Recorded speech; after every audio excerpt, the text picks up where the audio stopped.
Assalamualaikum warahmatullahi wabarakatuh. Perkenalkan, nama saya Nur Fadila dengan NPM 602121 kelas A. Di sini saya akan menjelaskan materi psikologi bisnis dari 1 hingga 6 sebagai syarat ujian tengah semester. Yang pertama ada Business Psychology Framework. Jadi psikologi bisnis ini mengintegrasikan studi psikologi manusia dengan bisnis praktisnya untuk meningkatkan lingkungan kerja karyawan mereka, produktivitas, dan mengatur sekelompok orang di perusahaan. Tujuannya untuk mempelajari lebih dalam perilaku manusia dan keterkaitannya dengan gaya hidup perusahaan untuk menciptakan kondisi tempat kerja yang lebih ramah dan lingkungan yang berkelanjutan demi kinerja yang bertumbuh semaksimal karyawan. Di sini ada psikologi industri organisasi versus psikologi bisnis. Jadi psikologi industri organisasi ini fokusnya pada karyawan, budaya perusahaan, produktivitas, moral, dan pembangunan. Kalau psikologi bisnis ini lebih luas dari psikologi industri dan organisasi, yaitu menerapkan praktik dan teori psikologisnya pada isu-isu besar. Biasanya ini yang mencakup strategi bisnis, hubungan pemangku kepentingan, kinerja pasar, dan operasi bisnisnya.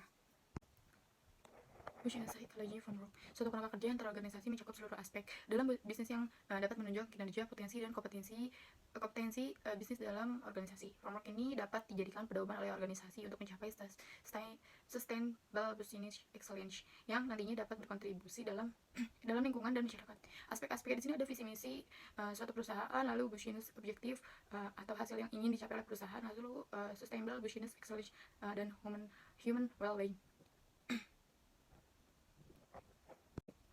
Di sini ada psikologi positif yang menyoroti kebutuhan seseorang yang mengubah pandangan negatif mereka ke pandangan lebih optimis untuk meningkatkan kualitas hidup. Tujuannya untuk mendorong seseorang menemukan memelihara kekuatan karakter mereka daripada menyalurkan upaya mereka untuk memperbaiki kekurangannya. Di sini ada 3 pilar utamanya, ada karakter positif, emosi positif, dan institusi positif. Lalu ada grit. Bagaimana seseorang dapat mencapai tujuan jangka panjang dengan mengatasi hambatan dan tantangannya. Pokoknya ada 5. Di sini ada 5 karakteristik, yaitu keberanian, tujuan dan ketahanan jangka panjang, kesadaran dapat diandalkan atau bertanggung jawab, resiliensi, dan excellence. Lalu di sini ada psikologi kapital adalah kapasitas psikologi individu yang berkembang secara positif dengan beberapa karakteristik, ada self-efficacy, optimis, hope, dan resiliensi.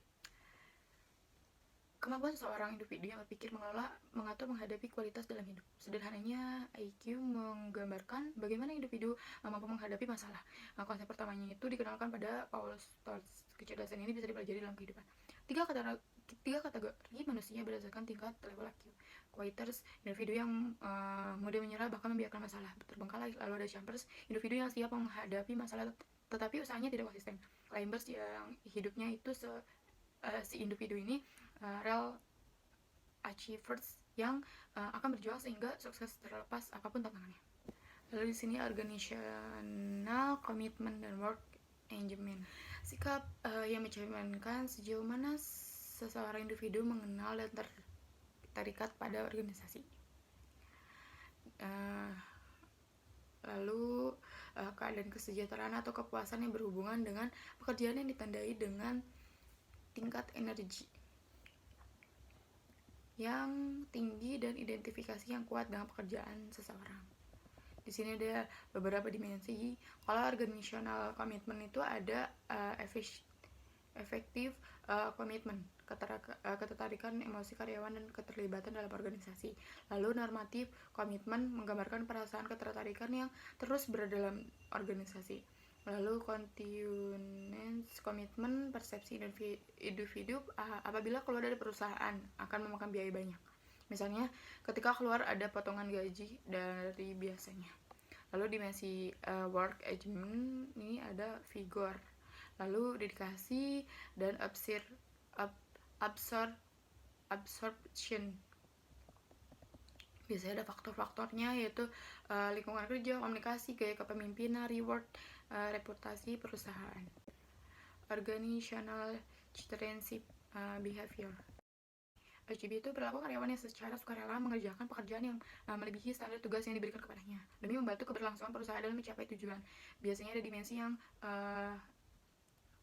melengkapinya, yaitu ada conscientious, sportsmanship, civic virtues, dan courtesy dan altruism. Di sini ada competitive advantage, meningkatkan peluang untuk bereaksi terhadap perubahan dan menemukan peluang baru. Ini juga dapat membantu perubahan competitive advantage karena memungkinkan sebuah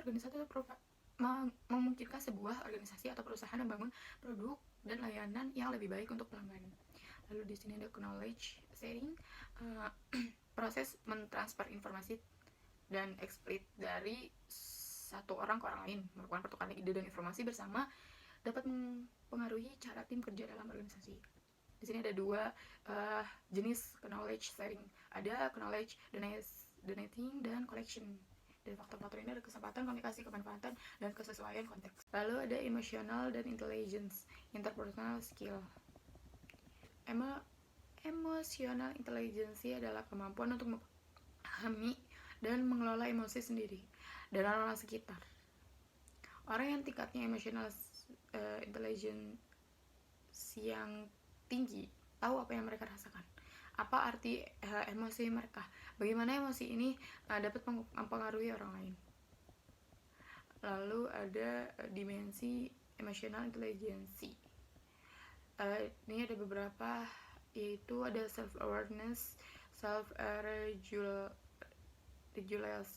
regulation, motivasi, empathy, dan social skills. Apa itu job satisfaction? Jadi perasaan positif tentang pekerjaan yang dihasilkan dari evaluasi yang luas dari karakteristiknya. Seseorang yang memiliki kepuasan tinggi akan melakukan tindakan positif terhadap pekerjaannya. Sebaliknya, orang yang tidak puas akan menunjukkan tindakan yang negatif.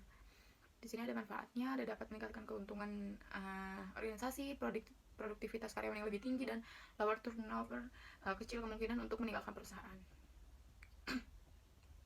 Productivity itu merupakan perilaku karyawan yang memberikan kontribusi positif terhadap tujuan dan sasaran organisasi. Selebihnya mohon maaf bila ada kata-kata yang salah. Wassalamualaikum warahmatullahi wabarakatuh.